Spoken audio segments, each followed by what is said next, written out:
Bonjour à tous, je vous présente aujourd'hui un tableau de bord commercial spécialisé dans la vente de mutuelles santé.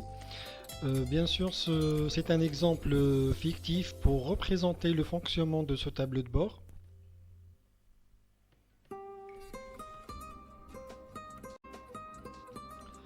Comme vous voyez, ce tableau de bord est protégé par un login et mot de passe. Donc on va mettre le login et le mot de passe pour entrer.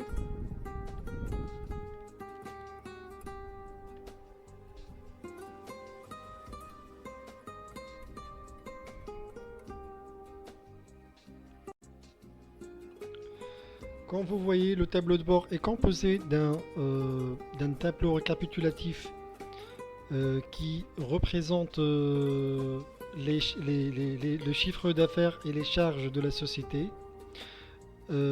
et des schémas qui représentent ce tableau. Donc je vais vous expliquer rapidement le contenu de ce tableau. Donc au-dessus, il existe le chiffre d'affaires total durant la période et le chiffre d'affaires mensuel par département, et le top vendeur mutuel et le top vendeur IARD.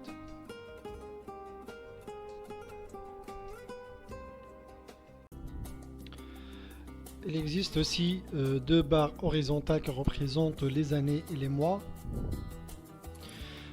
Et on a au-dessous ce tableau qui représente le chiffre d'affaires mensuel par employé et les charges variables, les charges fixes, et le résultat ou bien le retour sur investissement par vendeur. Donc pour expliquer le tableau rapidement, le chiffre d'affaires, c'est le chiffre d'affaires généré par employé, et on a aussi les charges variables et le pourcentage de consommation des charges variables par vendeur, et aussi les charges salariales ou bien la masse salariale, et le pourcentage du coût de la masse salariale pour chaque vendeur par rapport à la masse salariale globale. Ici c'est la marge sur coût variable et les charges fixes. Les charges fixes, bien évidemment, ce sont les charges indirectes, les loyers, l'internet, l'électricité, etc. Et on a aussi le retour sur investissement. C'est la rentabilité générée par chaque vendeur en comparant les bénéfices générés par rapport aux coûts associés.